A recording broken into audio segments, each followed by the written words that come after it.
नमस्कार। सोचा है कभी कि एक कंपनी जो भारत में सिर्फ मसाले और कपड़े का व्यापार करने आई थी, वो देखते ही देखते पूरे देश की हुक्मरान कैसे बन गई।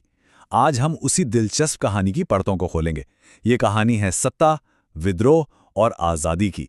एक ऐसी कहानी जिसने हमारे आज को बनाया है। तो यही वो सबसे बड़ा सवाल है जो इतिहास के पन्नों में हमेशा गूंजता है। एक कंपनी जिसका मकसद तो बस पैसा कमाना था, वो तलवार और तोप के दम पर इतने बड़े उपमहाद्वीप की शासक कैसे बन बैठी। चलिए परत दर परत इस कहानी को खोलते हैं।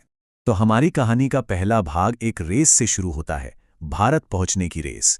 लेकिन सवाल यह है कि यूरोप की ताकतों को अचानक भारत आने के लिए समंदर का रास्ता खोजने की जरूरत पड़ी ही क्यों? इसका जवाब छिपा है एक बहुत बड़े शहर के पतन में। सब कुछ बदला साल 1453 में, जब ऑटोमन तुर्कों ने कॉन्स्टेंटिनोपल यानी आज के इस्तांबुल पर कब्जा कर लिया।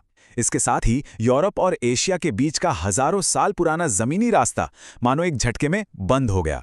अब यूरोप के लिए भारत के मसाले और रेशम सब बहुत से बाहर हो गए। सिर्फ एक ही रास्ता बचा था, समंदर का खतरनाक रास्ता। और बस यहीं से रेस शुरू हो गई। सबसे पहले 1498 में पुर्तगाल से वास्को डी गामा कलिकट के तट पर पहुंचा। उसकी कामयाबी की खबर ने पूरे यूरोप में जैसे एक खलबली मचा दी। फिर क्या था, डच, अंग्रेज, फ्रांसीसी सब अपने अपने जहाज लेकर इस सोने की चिड़िया की तरफ दौड़ पड़े। मुकाबला अब शुरू हो चुका था। अब यहाँ एक मजेदार बात है जो अक्सर एग्जाम्स में फंसा देती है। देखिए, अंग्रेजों ने अपनी ईस्ट इंडिया कंपनी डच से 2 साल पहले 1600 में ही बना ली थी। लेकिन भारत पहुंचने में डच ने बाजी मार ली, वो 1605 में आ गए। तो कंपनी पहले बनी अंग्रेजों की, पर भारत पहले पहुंचे डच। ये छोटा सा फर्क आगे चलकर बहुत बड़ा होने वाला था। सालों की खींचतान के बाद धीरे धीरे कई खिलाड़ी इस रेस से बाहर हो गए। आखिर में मैदान में सिर्फ 2 बड़ी ताकतें बचीं, अंग्रेज और फ्रांसीसी। और फिर 1760 में हुई वांडीवाश की लड़ाई।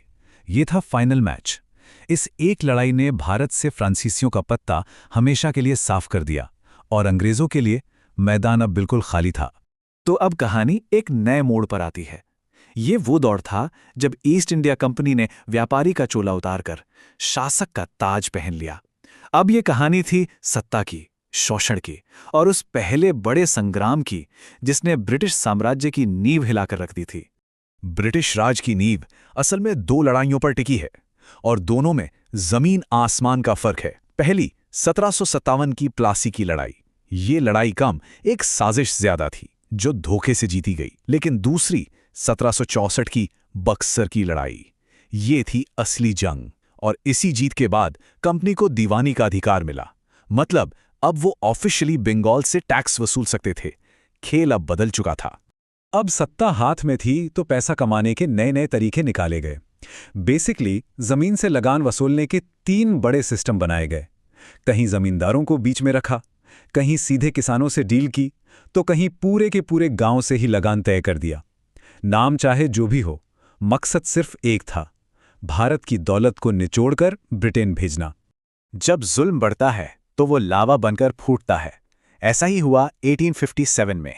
अंग्रेजों के लगभग 100 साल के राज के बाद ये पहली बड़ी संगठित आवाज थी जिसने ब्रिटिश साम्राज्य की जड़ें हिला दीं। यह सिर्फ एक सिपाही विद्रोह नहीं था, यह थी आज़ादी की पहली बड़ी लड़ाई। और ये आग देखते ही देखते पूरे उत्तर भारत में फैल गई। दिल्ली में जनरल बख्त खान, कानपुर में नाना साहेब, लखनऊ में बेगम हजरत महल, हर जगह बहादुर नेता उठ खड़े हुए। और झांसी में थी वो वीरांगना जिनका नाम इतिहास में हमेशा के लिए अमर हो गया, रानी लक्ष्मीबाई। रानी लक्ष्मीबाई की बहादुरी का अंदाजा आप इसी बात से लगा सकते हैं कि जिस अंग्रेज जनरल ने उन्हें हराया, ह्यू रोज, उसने खुद कहा था, यहां सोई हुई ये औरत सभी विद्रोहियों में अकेली मर्द है। सोचिए, दुश्मन भी उनकी वीरता का कायल था। 1857 की क्रांति को अंग्रेजों ने बेरहमी से कुचल तो दिया, लेकिन वो एक चिंगारी छोड़ गई, एक ऐसी चिंगारी जो कभी बुझी नहीं। और यहीं से शुरू होता है हमारी कहानी का तीसरा और आखिरी पड़ाव, आज़ादी की आग। आज़ादी की लड़ाई भी आप देखें तो 3 बड़े फेजेस में बटी हुई है। पहले आया नरम दल का दौर, जब नेता चिट्ठियों और याचिकाओं से अपनी बात रखते थे। फिर आया गरम दल का दौर, जब नेताओं ने कहा अब अर्जी नहीं, स्वराज चाहिए। और फिर आया गांधी युग, जब सत्य और अहिंसा के दम पर पूरा देश एक साथ खड़ा हो गया। और गरम दल की जब बात होती है तो एक नाम सबसे पहले आता है, लाल बाल पाल। पंजाब से लाला लाजपत राय, महाराष्ट्र से बाल गंगाधर तिलक और बंगाल से बिपिन चंद्र पाल। ये तिकड़ी उस दौर की जोशीली आवाज बन गई थी जिसने पूरे देश में आजादी की एक नई लहर पैदा कर दी। और फिर सालों के संघर्ष, लाखों कुर्बानियों और अनगिनत आंदोलनों के बाद आखिरकार वो सुबह आई, 15 अगस्त 1947। वो दिन जब भारत में लगभग 200 साल पुराने ब्रिटिश राज का सूरज हमेशा के लिए डूब गया। लेकिन रुकिए, कहानी अभी खत्म नहीं हुई। एक आखिरी पेंच बाकी है। विडंबना देखिए, जो पुर्तगाली भारत में सबसे पहले आए थे वही सबसे आखिर में गए। अंग्रेजों के जाने के 14 साल बाद तक वो गोवा में थे। उन्हें 1961 में एक मिलिट्री एक्शन के बाद भारत से जाना पड़ा। तो ये थी कहानी कि कैसे सत्ता पाई जाती है, कैसे उसे चलाया जाता है और कैसे वो हाथ से फिसल जाती है। ये इतिहास हमें बहुत कुछ सिखाता है, लेकिन सबसे बड़ा सवाल आज भी वही है, हमने इस पूरे इतिहास से सीखा क्या?